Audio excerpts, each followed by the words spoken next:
নমস্কার বন্ধুরা, রন্ধনে বন্ধনে আপনাদের অনেক অনেক স্বাগত।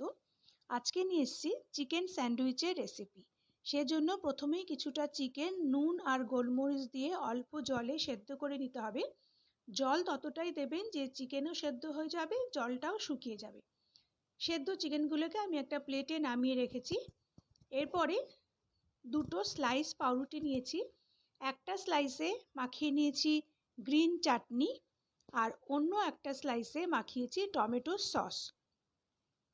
এরপরে যে কোনো একটা স্লাইসে আপনারা চিকেনটা দিতে পারেন। আমি গ্রিন চাটনি মাখানো স্লাইসে বেশ খানিকটা চিকেন দিয়ে দিলাম। চিকেন সেদ্ধটা দেওয়ার পরে হাত দিয়ে চিকেনগুলোকে একটু ছিঁড়ে ছিঁড়ে দিতে হবে। আপনাদের হয়তো মনে হতে পারে যে চিকেনটা একদম ড্রাই লাগছে, খাওয়ার সময় একদম ড্রাই লাগবে। একেবারেই তা নয়, চিকেনটা কিন্তু একদম খুবই জুসি এবং নরম হয়েছে। খাওয়ার সময় একদম মুখে মিশে যাবে। ভালো করে চিকেনটা দেওয়ার পরে এরপরে প্যানে অল্প করে মাখন দিয়ে দিলাম। মাখনটা দিয়ে প্যানের গায়ে একটু মাখনটা মাখিয়ে নিয়ে টমেটো সস লাগানো স্লাইসটা মাখনের ওপর দিয়ে একটা পিঠ একটু ভালো করে সেঁকে নেব। সেঁকা হয়ে গেলে স্লাইসটা তুলে নিয়ে প্যানে আরেকটু মাখন দেব। তারপরে তার উপরে মাংসের পিস দেওয়া স্লাইসটা দিয়ে দেব। গোল গোল করে কেটে রাখা শসার টুকরো দিয়ে দিলাম। এরপর দেব অনিয়ন রিং। এখানে আপনারা ক্যাপসিকাম দিতে পারেন, টমেটো দিতে পারেন, আপনাদের খুশি মতো ভেজিটেবল আপনারা দিতে পারেন। আপনারা এই পর্যায়ে চিজও দিতে পারেন, মজারেলা চিজ বা চিজ স্লাইস দিতে পারেন। আমি আজকে একদম হেলদি প্রসেসে স্যান্ডউইচ বানাচ্ছি, তাই আমি এগুলো কিছুই দিলাম না, কিন্তু এটাও খেতে অত্যন্ত সুস্বাদু হয়। এর ওপরে তারপরে দিয়ে দেব টমেটো সস মাখিয়ে রাখা স্লাইসটা দিয়ে খুন্তিটা দিয়ে একটু ভালোভাবে চেপে চেপে দিতে হবে। একটা দিক সেঁকা হয়ে গেলে স্যান্ডউইচটা উল্টে অপর পিঠটাও খুব ভালো করে সেঁকে নিতে হবে। দুটো পিঠ সেঁকা হয়ে গেলে তুলে রেখে দেব। তৈরি হয়ে গেল আমাদের একটা চিকেন স্যান্ডউইচ। আরেকটা স্যান্ডউইচও আমি একইভাবে করে নেব।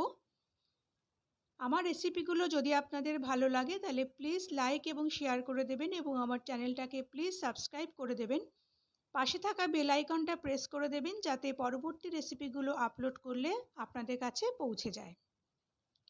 এই সময় আপনারা একটু গোলমরিচও দিতে পারেন, কিন্তু আমি যেহেতু চিকেনটা গোলমরিচ আর নুন দিয়ে সেদ্ধ করেছি ওই জন্য আর গোলমরিচ গুঁড়ো দিলাম না, তবে আপনারা ইচ্ছে করলে দিতেই পারেন। আমি কিন্তু এখানে টক দই চিজ কিছুই দিইনি, কিন্তু এটাও খেতে ভীষণই জুসি হবে। বাড়িতে প্লিজ একবার ট্রাই করে দেখবেন। শসা আর পেঁয়াজটা দেওয়ার পরে যে স্লাইসে আমি টমেটো সস মাখিয়ে রেখেছিলাম সেটা ওপর থেকে দিয়ে খুন্তি দিয়ে খুব ভালো করে চেপে দেব। একটা দিক হয়ে গেলে স্যান্ডউইচটা উল্টে দিয়ে অপর পিঠটাও খুব ভালো করে সেঁকে নিতে হবে। এই চিকেন স্যান্ডউইচ আপনারা স্কুল, কলেজ, অফিসের টিফিনে দিতে পারেন। আবার ছুটির দিনে ব্রেকফাস্ট হিসেবেও খেতে পারেন। অত্যন্ত সুস্বাদু একটি রেসিপি। তৈরি হয়ে গেল আমাদের চিকেন স্যান্ডউইচ। আমি একটা স্যান্ডউইচ মাঝখান থেকে কেটে দেখিয়ে দিচ্ছি ভেতরটা কতটা জুসি হয়েছে।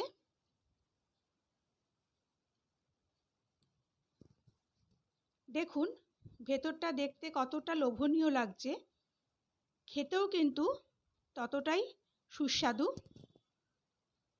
আশা করি আমার আজকের রেসিপিটি আপনাদের ভালো লেগেছে। পরের দিন আবার একটা নতুন রেসিপি নিয়ে চলে আসব। ততক্ষণ আপনারা ভালো থাকবেন, সুস্থ থাকবেন। নমস্কার।